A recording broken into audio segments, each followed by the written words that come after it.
If you have TikTok and you like basketball, you probably know Showtown Hoops.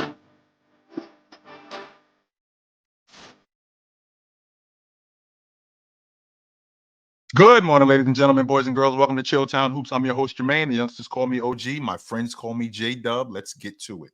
You know, I understand that throughout the course of a player's career, there are different phases. When you first come into the league, you want to prove that you can stick. That's why you see guys putting up the numbers that they put up early. That's why you see guys being a little bit more selfish early because I want to show that I belong.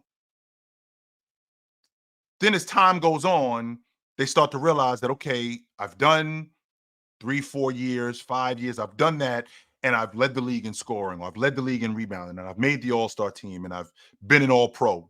Now I have to win. And what do I have to do to win? Well, now I have to be more selfless. I got to become more selfless, and I got to start thinking about what I can do to help this team win because I'm already established at that point. And then when teams have done what they need to do in order for you, in order to put you in put you in the opportunity to win, now it's up to the player. Don't get me wrong, winning is not just being good enough. You need some things to go your way. So now here we have Giannis. Giannis showed up to the Milwaukee Bucks. None of us knew who he was. He shows up to the Milwaukee Bucks, a middle first round pick. He becomes a star. In the process of him becoming a star, they built that Milwaukee Bucks unit organically through the draft with Middleton. They end up trading for Brook Lopez. Him and Middleton have been together for 8 years. So then they trade for Drew Holiday, and he was the missing piece. They move off of Bledsoe, trade for Holiday. He's the missing piece, and they end up winning the NBA championship. So now this is what my career is going to be about because I've been an All-Pro. I've been the league MVP in back-to-back seasons. I've been the defensive player of the year. So all of those boxes have been checked. Now this is about me continuously playing at a championship level. And in order for me to do that, I need the help of the organization. I need the help of the organization. So last summer, Giannis says that I'm not signing an extension because I need to make sure that I am put in a position every year to compete for an NBA championship. And what do the Milwaukee Bucks do? The Milwaukee Bucks move off of Drew Holiday. They move off of Drew Holiday for Damian Lillard. With moving off of Drew Holiday for Damian Lillard, which I wasn't totally sure on the move, but they move off of Drew Holiday for Damian Lillard, and they're essentially telling Giannis, okay, we're serious about making moves around here, which in turn, Giannis signs the extension. So I looked at this as a 3-year window, and that started last year. We're in year 2, right? We're in year 2 of this. They still haven't addressed the major need for the Milwaukee Bucks. Okay, Middleton has been in and out of the lineup. He's getting long in the tooth. His injuries have been mounting, and they've been mounting since they won the NBA championship in 21. So this has been a 3-year ordeal with Middleton, whom they're still on, but he gets busy in the playoffs. We saw him get busy in the playoffs last year. Only problem is he hasn't been able to hold up. So then you have Brook Lopez, because I feel like this is their major problem. Their major problem is at the 5 spot. They're long in the tooth at the 5 spot with Brook Lopez, and they don't have anybody younger behind him to supplement that. In addition to not having wing defenders, which, just for the record, Milwaukee, your starting small forward, he's in Phoenix. His name's Ryan Dunn. That's your starting small forward.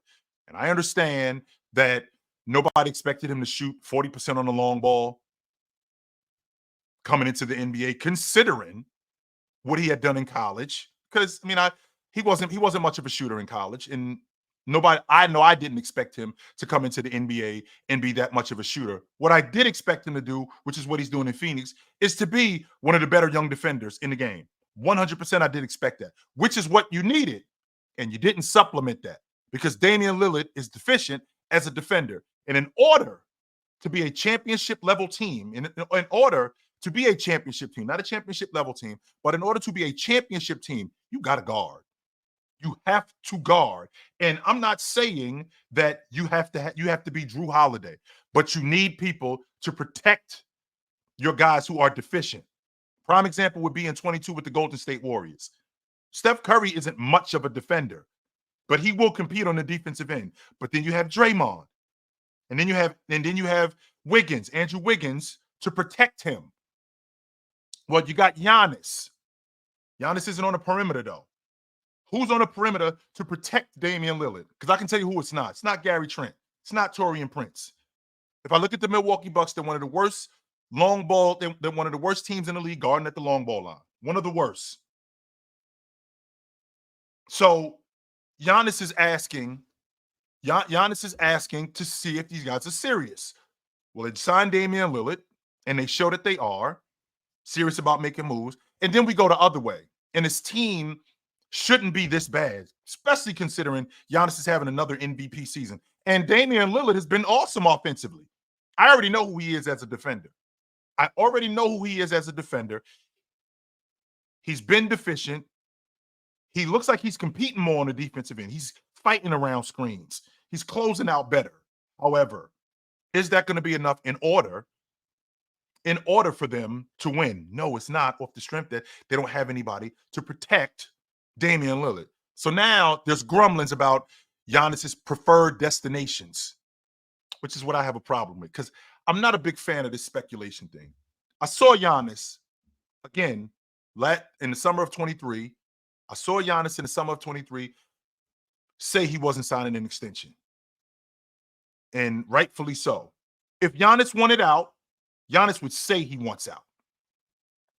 Giannis doesn't strike me as a guy who's going to continuously listen to rumors. Same thing happened last year with Donovan Mitchell. Where's Donovan Mitchell going?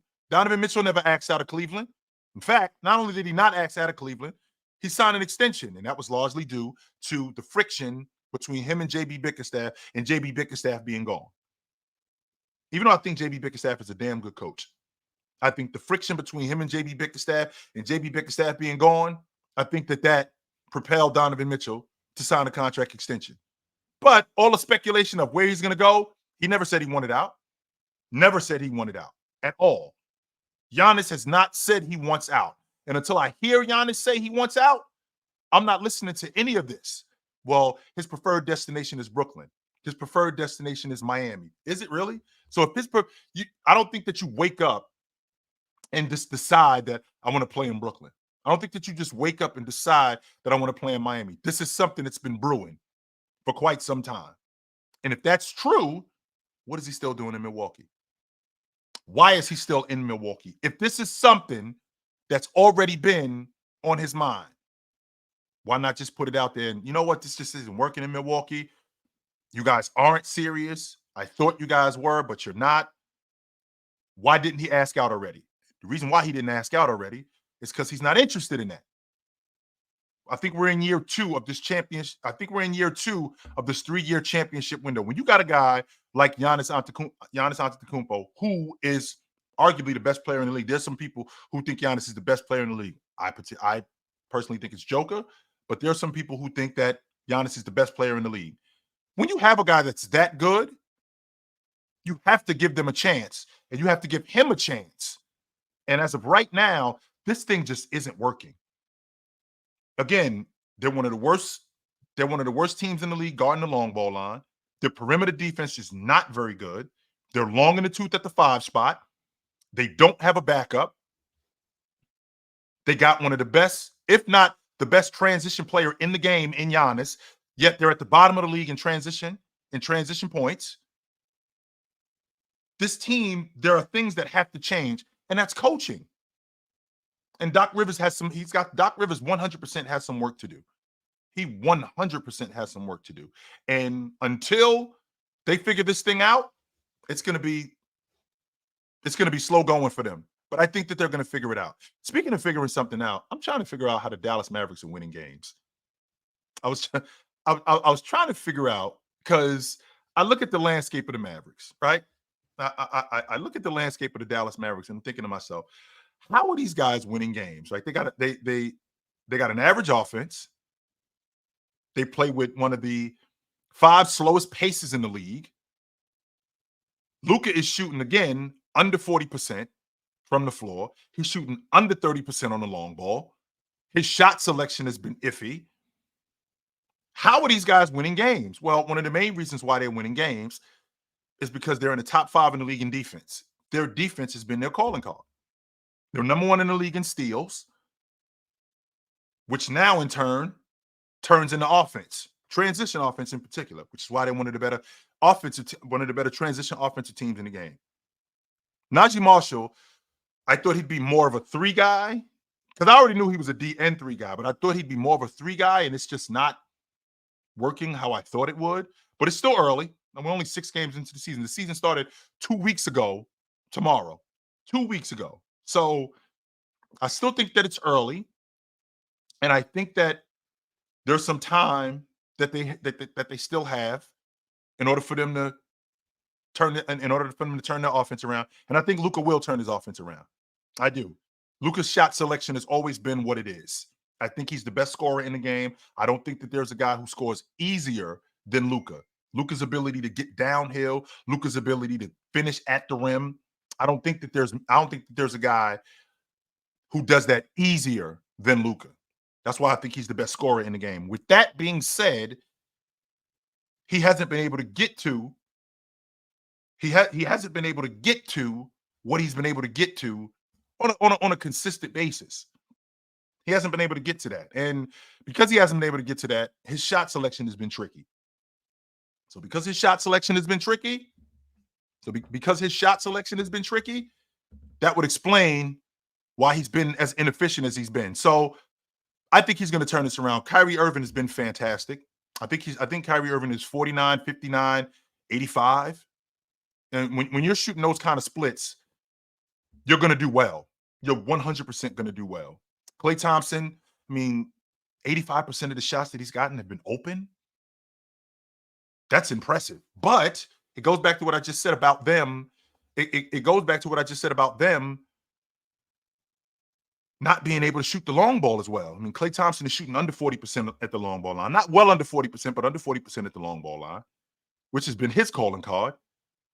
He's been okay on defense, but the bright spots for them: Kyrie Irving offensively, defensively, Gafford at the rim, Lively at the rim, Marshall on the perimeter. We've gotten some really productive minutes out of these guys, and I like what I'm seeing from them. So I had to ask myself, why are they winning games? Now it makes sense why they're winning games. So in closing, I have to say, in order for me to buy the hype, Giannis has to tell me he wants out. I got to hear it from him. Just like I heard it from Kevin Durant. Just like I heard it from Kyrie Irving. Just like I heard it from Kobe Bryant. I got to hear it from Giannis that he wants out and this thing just isn't working in Milwaukee. I got to hear it from him. Until then, it's just speculation more than anything. Until then, it is just speculation more than anything, and it is rumors, which, rumors sometimes generate into something else. I won't argue that. Rumors definitely turn into something else. I won't argue that. However, in this particular situation with Giannis, yes, he's got to tell me that he wants out. He has to. Otherwise, it's going in one ear and out the other, and I'm not buying any bit of it. The Milwaukee Bucks have shown that they are willing to make moves. I think that's the most important part. The right move, okay, we can work on that. But the fact that they've shown that they're willing to make moves, I think that's the step in the direction we need. I think that's the direction we need. I think that's the step in the direction that we need to take. Once a team shows that they're willing to make moves, I think once a team has shown that they're willing to do something, I have to stay on board with them. So again, until Giannis tells me that he wants out, I'm not trying to hear it. So that's it, guys. It was good to see you this morning. I will see you guys soon. But until then, put on a suit, drink water, don't drink and drive. Hey, man, call your mother. When last time you talked to your mother? I will talk to you guys soon. But until then, take it light. Take it.